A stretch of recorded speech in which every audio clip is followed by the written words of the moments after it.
peace. A word whispered in hushed tones, a forgotten lullaby from a time long gone. In this world, peace wasn't just absent. It was a myth, a cruel joke whispered by the wind whistling through the shattered concrete teeth of long-dead cities. The very concept was as alien as a two-headed unicorn, a whimsical fantasy for dreamers and fools. Here, war wasn't a state of being, it was the air they breathed, the bitter water they drank, the pulse that throbbed in their veins. Survival wasn't about hope or rebuilding, it was a grotesque dance macabre, a daily struggle for a few more stolen breaths in a world determined to choke the life out of you. It was a world where the lines between sanity and madness blurred like watercolors on a rain-soaked canvas, where laughter was a defense mechanism, a shield against the ever-present absurdity. This was the world Aryan knew. Aryan wasn't a hero, not in the traditional sense. He wasn't fighting for a noble cause, for freedom or justice. He was just trying to survive, to navigate the minefield of madness that was his everyday life. He moved through the rubble-strewn streets, a shadow amongst shadows, his eyes reflecting the flickering neon signs advertising the latest war game or the newest brand of combat rations. He carried with him the weight of 1,000 unspoken questions, his laughter a hollow echo in the desolate landscape of his soul. What was the point of it all, this endless cycle of destruction and despair? Why cling to life when death seemed like a more peaceful alternative? He didn't have the answers, but he kept moving, driven by a primal instinct to survive, to see what fresh hell awaited him around the next corner.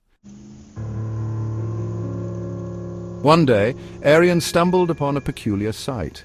A group of people with bird-like beaks, their faces painted with garish colors, chanting slogans of unity and peace.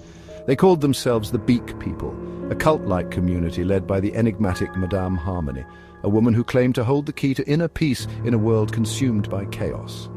Madame Harmony, with her flowing robes and beatific smile, preached a gospel of denial, urging her followers to find solace in the illusion of peace, to ignore the bombs falling around them, the screams of the dying. It was a seductive lie, a comforting delusion that offered a temporary escape from the harsh realities of their existence. But Aryan saw through the facade, the desperation in their eyes, the fear lurking beneath their forced smiles.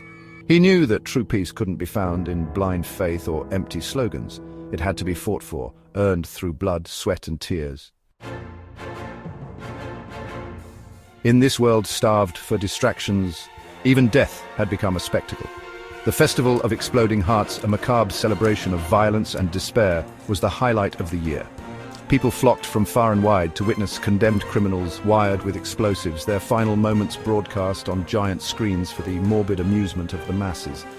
The air crackled with anticipation, the stench of sweat and fear mingling with the aroma of popcorn and hot dogs.